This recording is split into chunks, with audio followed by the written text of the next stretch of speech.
I'm really excited to hear from Tim Ward and Rebecca Schroder in terms of data-led behaviour change. And reading through the summary for this, I thought it sounds really interesting. We're going to be hearing, of course, the case study of Vodafone, and then obviously hearing from Tim as well as CEO and co-founder of ThinkCyber Security, Victoria, Digital Comms and Security Awareness Manager of Vodafone. Really excited to hear from you both about, I know you're going to be talking about behavior change models and how they can be applied. And I was also really interested in the point you made about, if awareness can work on 75% of people, what do we do about that remaining 25% who are undoubtedly higher risk? How can we have an impact with them? So I know there's going to be lots of great learnings and takeaways. Really excited for this session. So please take it away, Tim and Rebecca. That's great. Thank you for that introduction. So yeah, I'm Tim Ward, CEO and co-founder of ThinkCyber Security, and we're going to talk to you about a data-led approach to behaviour change that we're delivering with Vodafone Group. So I'll hand you straight over to Rebecca to introduce yourself. Thanks, Tim. Hi, everyone. I'm Rebecca Schroder, the Digital Security and Comms Awareness Manager at Vodafone. And we have a jam-packed presentation today, so I'm going to jump straight into it.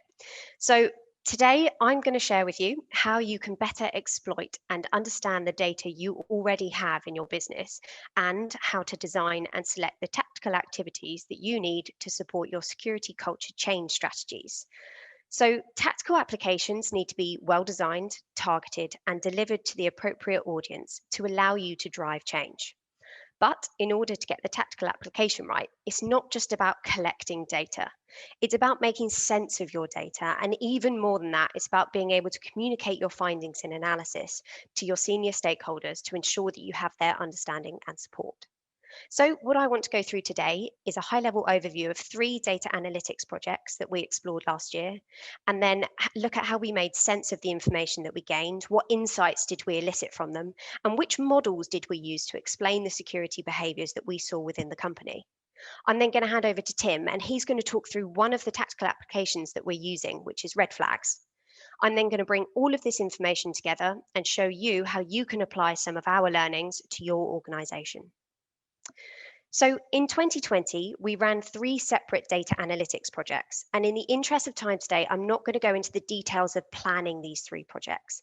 But if you do want some more information on how we did this, please feel free to ask any questions you might have in the Slack channel, and I'll be more than happy to provide the details to you after our presentation. So firstly, we ran a high-risk data analytics project to exploit existing data sources that we had to see if human risk factors, employee security-related behaviours, could be mapped across the business to identify high-risk user groups. Our Group BI team led this work, and we used 4 data sources, which was DLP, unapproved software, and phishing against HR demographics from a period of across 3 months, to conduct clustering algorithms to identify these high-risk user profiles.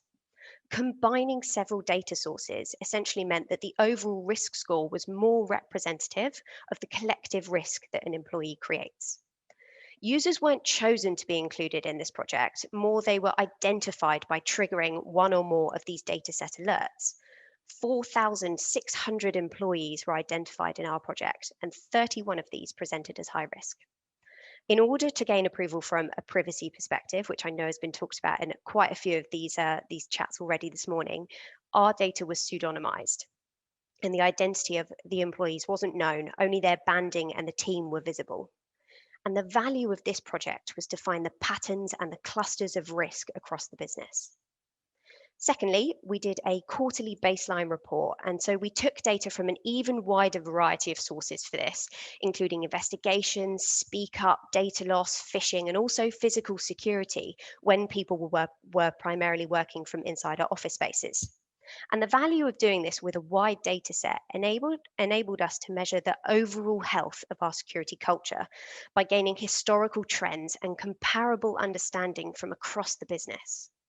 And thirdly, we have qualitative analysis, using data from surveys, focus groups, and workshops to explore the sentiment and understanding of employee behaviours.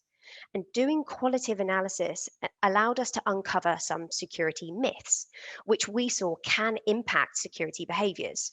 And one great example of a myth that we uncovered, which I'll keep coming back to throughout this presentation, is that some employees actually believed that our technical defenses at Vodafone protects employees from all phishing attacks.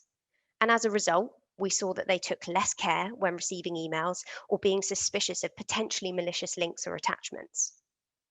So what else did we find from these 3 projects? Well, certain teams consistently presented a higher security risk, supporting the need for targeted security awareness interventions.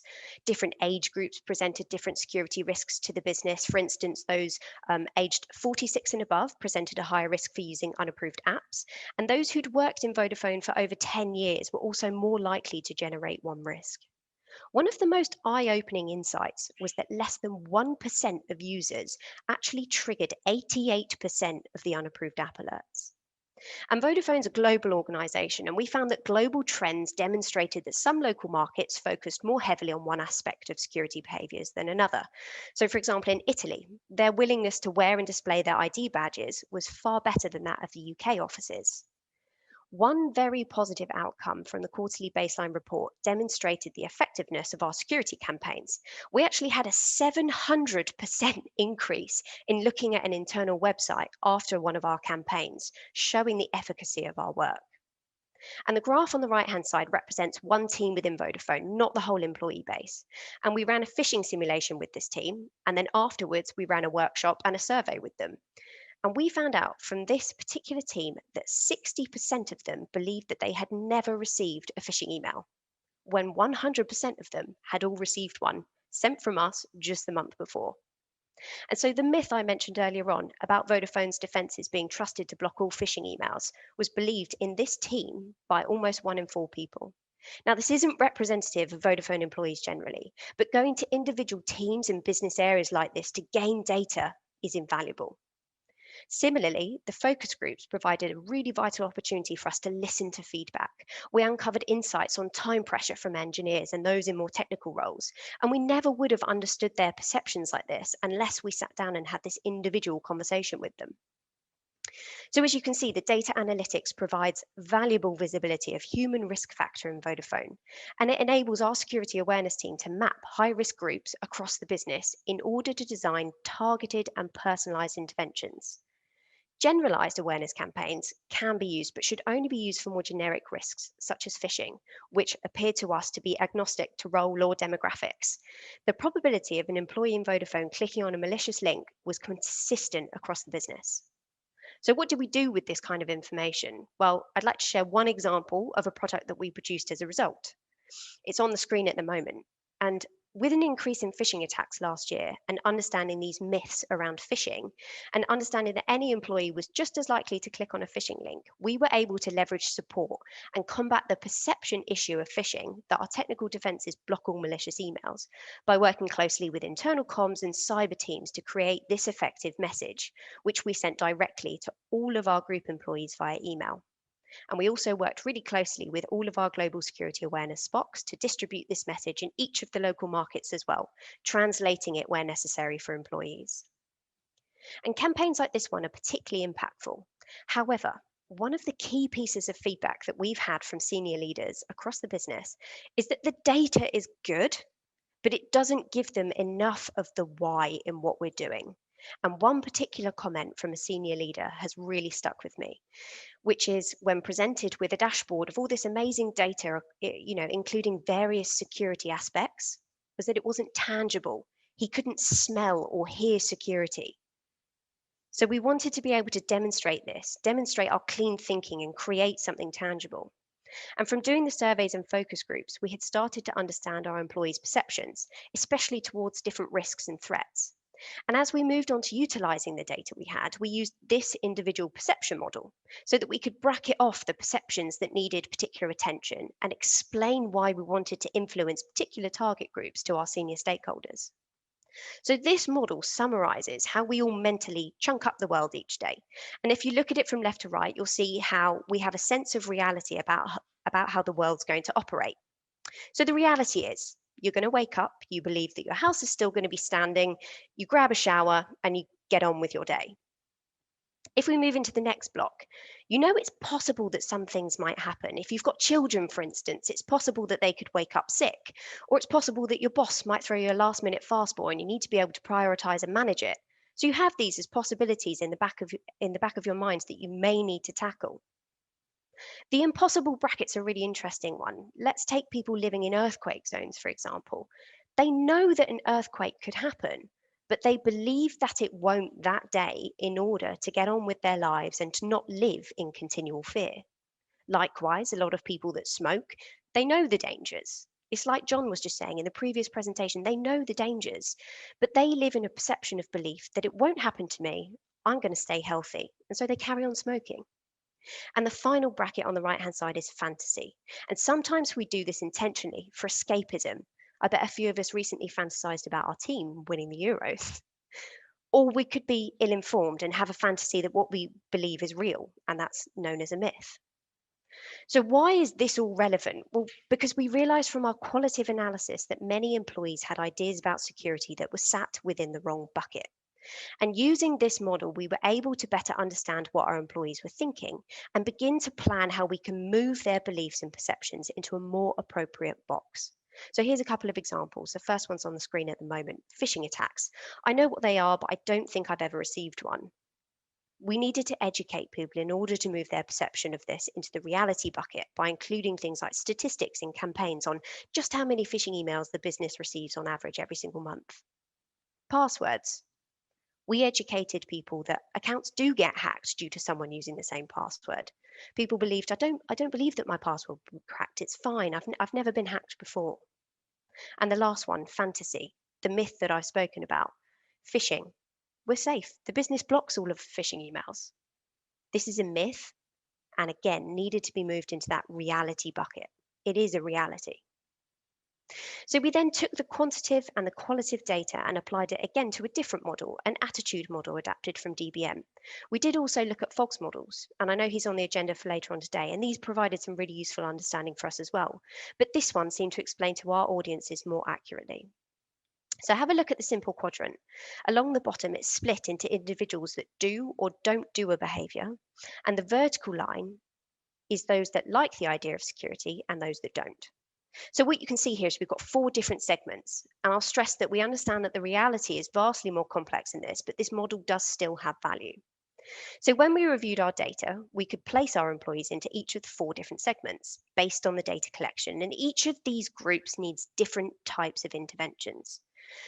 The majority of our employees sit on the right-hand side, so they do the behavior, either willingly or not, but they do it.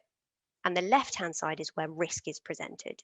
It's employees who don't do the behavior, either through mishap or deliberate intention. And to bring this to life, I'll go through a few examples. So the top right is the ideal users. So these are employees that like the idea of security, and they do it. They always use a VPN, they're phishing aware, they use strong passwords, and they willingly follow our policies. The vast majority of these people do the right thing, some willingly, some less so, but they all still comply. And what you need to provide to this group of users is relevant training, rewards and incentives, supportive leadership, think a tone from the top, good quality tools and useful nudges and reminders. The next is the reluctant complier. So these are the employees that follow our policy, but they do it less happily. They complain about slow processes, that using a VPN slows things down. They might want new and more software, but they do still comply. You need to provide this group with not just the same as the ideal user, but also the opportunity for them to tell you what it is that they think they're missing. Give them that two-way dialogue to show you why it is that they don't want to do a behavior, and work with them to combat these issues and provide explanations and feedback to them. Rewards are also really useful for reluctant compliers. And for this, budget's needed. But it's important because the risk that you're preventing here is this group of people slipping into the non-complier group. So consent and evade or mishap, these are high-risk users. These could be employees that aren't phishing aware. They might believe that the myth that our technical defenses can't be broken, or perhaps they just genuinely don't understand the necessity for using a VPN. It could be employees using USBs or unapproved software and simple passwords. They might know what they're doing is wrong, and they might think that security is a good idea, but they don't think that it applies to them, so they don't do the behavior. If we gave this group of employees a nudge not to click on a phishing link when their mouse was hovering over one, or a tip to turn off their laptop to enable security updates on a Friday, it's actually really likely that we can move them into the ideal user box. The more problematic group of people are the ones who are usually more technical, that like security, but due to the pressures of time or resource, they cut corners to get their work done. So it could be engineers leaving default passwords on internal assets, or DevOps using non-approved software to improve our products, arguing limitations on the software or Vic builds, or perhaps sales teams under pressure to deliver, not going through assurance process, for example. They consent and evade, they play lip service, and some just make mistakes. From looking at this data, in Vodafone, this makes up about 20 to 25% of our employees, and this group presents the most risk. And in terms of tactics, everything included in the ideal bucket is useful, but you have to talk to these group and you have to understand them. Visibility drives accountability. Make them accountable by showing them data. Give them targeted training. They need to understand that there might be consequences and they need to feel listened to. And then you've got the final group, bottom left. And thankfully, these are a minority, but these are your disgruntled employees and insiders. They don't like security, they don't follow policy, and this group poses a credible risk to the business. Overt non-compliers need to be shown that they can be detected and that there are consequences. And once we had this understanding, we looked at the tactical applications and approaches that we needed to engage with these different behaviors and perceptions. And crucially, we stopped looking at just the behavior itself, but the drivers behind these behaviors. So I've mentioned training and awareness, and by this point, I'm sure we're all of the understanding that in order to really drive security culture change, there's a lot more to it than just putting up posters and delivering mandatory training. And I'm going to give you a few seconds to have a look through this illustration. We produced it to show that creating and maintaining a secure culture needs more than just a slick security awareness program. The operating context and environment is hugely influential on people's behavior. And by behavior, it's influenced by a range of factors, both internal and external to an employee. And by internal, I mean inside their mind, their habits, preferences, beliefs, values, perception. And training and education can shape and influence these, but if the external circumstances, such as a demanding manager, limited resources, high levels of pressure, inadequate IT, then people won't comply. Because as you can see, each user's decision-making process is individual and complex. So what you need to be able to explore using your data is which tactical solutions will be the most effective at creating a more secure culture in your organization, and which will work when you think about the entire ecosystem that you can see here on the screen. And I'm now going to hand over to Tim, who's going to talk around a couple of the behavioral models I already mentioned and how red flags as a tactical solution can be used. Becca, thanks very much. Some fascinating insights there sort of regarding where traditional awareness isn't and maybe can't reach people, and we might need something a little bit more targeted. And obviously what we really want to do is find ways to support these ideal users, but also ways to reach this consent and evade people and move them across to being ideal users, or reluctant compliers at the very least. And to do this, we need to understand behaviour models. So what are they? Well, they're developed by academics based on quantitative and qualitative research, and they're about how to predict or explain why behaviours happened. They can give us some insights into the mechanics of behaviour, and for us, ideas on how we might be able to influence that behaviour. Obviously, they've got to come with a bit of a health warning. They're not a detailed model of the entire process. Humans are complicated, but they're a great starting point. So there's four models that I want to consider here. And the first one is a model by Stern. And what Stern suggests is that all behavior is a combination of your attitudes, your motivations, but also your context. And he found that this link between your attitude and your behavior was really strong when context wasn't really interfering. Context was weak or non-existent. But really interesting, Stern found that there was virtually no link between your attitudes, your thoughts about a particular thing, when contextual factors were really strong. And so we see this in the effectiveness of phishing. We know that some people, I mean, expert social engineer Chris Hadnaghi has admitted he got caught by phishing. He was expecting a parcel, he was tired, he was in a rush, he clicked the link. And so if we want to help people, especially in these consent, evade, and maybe mishap brackets, we really need to try and help them in context. The second model I want to look at is protection motivation theory. So this tells us that when someone's faced with a threat, they make two assessments to guide their decision. The first, an assessment of the threat, called the threat appraisal, and the second, an assessment of how well they can deal with that threat, a coping appraisal. And when we say they make these two assessments, that doesn't necessarily mean they stop and think and deliberately think these things through. Psychologists obviously distinguish between two modes of thought, system 1 and system 2. System 1 being very instinctual and system 2 more deliberative. And so this assessment is going to be made across these two modes of thought. So the threat appraisal is formed of two questions. Think of it a bit like a risk assessment. What's the risk, what's the impact, and what's the likelihood? And then the coping appraisal is also formed of two questions. Can I respond? And what's the cost? How much effort is that going to be? And these four things go together to produce a protection motivation. So how motivated is an individual to try and deal with this threat? And what's really interesting is that research has shown that it's the third of these points that really drives people's protection motivation. Can they respond? Do they know what to do? And as Professor Pam Briggs of Northumbria University has pointed out, she said we should perhaps focus a bit less on scaring people and a bit more on giving them the tools to help them know what to do. So now I want to look at two models side by side, and obviously BJ speaking later at the conference, and a model that a lot of you will be familiar with. And so what BJ says is that there are three things we need for any behaviour to happen. The first of these is motivation. You've got to be motivated to act. So pleasure, pain, hope, fear, social acceptance, rejection. Motivation is complicated. It could be internal, external. We see this in the behaviours that the bad guys try and drive in our staff. So they might use phishing lures using fear, desire, belonging. Then we need ability. We need to be able to act. And finally, we need some sort of prompt. You need some sort of reminder, some sort of trigger to act. Now, I'll come back to the link between motivation and ability shortly. But the important thing here is that a behaviour doesn't just happen. So a secure behaviour won't just happen, and a behaviour change won't just happen. They happen when people are prompted appropriately. And you see this in all the various apps to help you with dieting and fitness. They're looking for opportune moments to help you to carry out the behaviour. So then, side by side with this, we'll look at the Behavioural Insights team's model from the Nudge unit. And they have a model called the EAST model. Very similar, and I'll draw the parallels. So they talk about the idea of things being easy. So this plays to ability. They talk about something being attractive, so similar to motivation. I'll come back to social, and they talk about things being timely.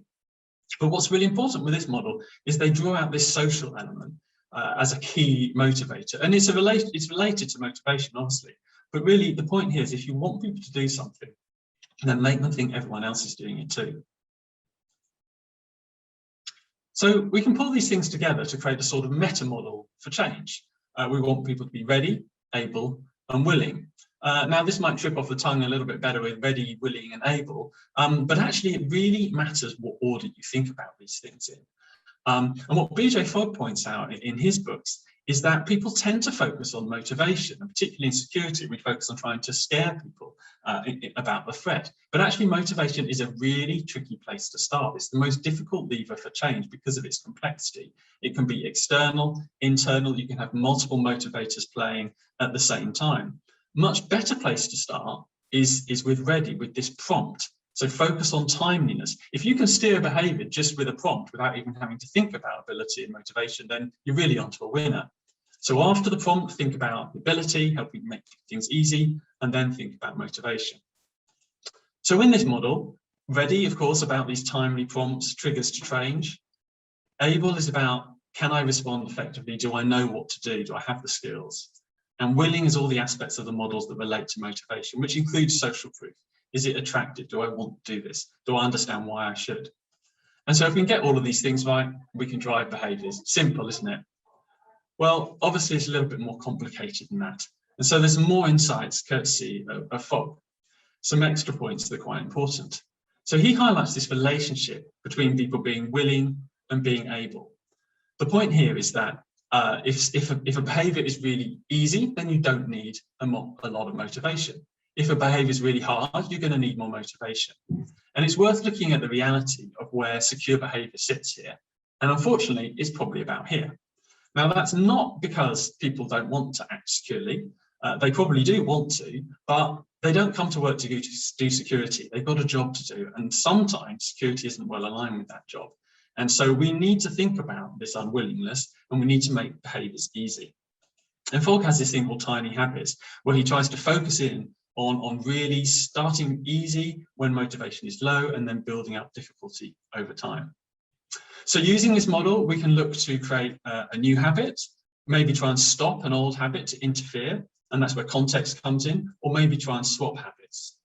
And if we want to stop a habit, again, go back to this point, start with the prompt, then think about making it easier, then think about motivation in that order. So let's have a look at what this could look like. So in the context of email, for example, we want people to stop and think, essentially. We want them to have a healthy skepticism and give them a really simple out, which is report it if you're not sure. So what could that look like if we try and apply the models to this? Well, the starting point is going to be the prompt. Timeliness is really important here. We want to deliver the prompt ideally when they're in email. And a clear and visible reporting button is a great prompt, but obviously over time people will habituate to that they'll stop seeing it on their screen. What we want to highlight here is you're in email, remember phishing, or even is this link safe? Then we want to think about ability. So don't try and overcomplicate things here. We don't necessarily need people to be absolute experts at spotting phishing. We just need to reinforce the need to be cautious and then give them a really simple action. If you're not sure, report it, and make that easier with a button or similar. And then we can come to motivation. It is important. Help them with this threat appraisal. And this is where we come back to the myth that Becca highlighted. Help them understand that phishing is a real thing hitting the organization. Show them real examples. And then you can use social proof again. Here's an example the MD spotted and reported. Here's an example that hit the accounts team. Really brings it to life with these real examples.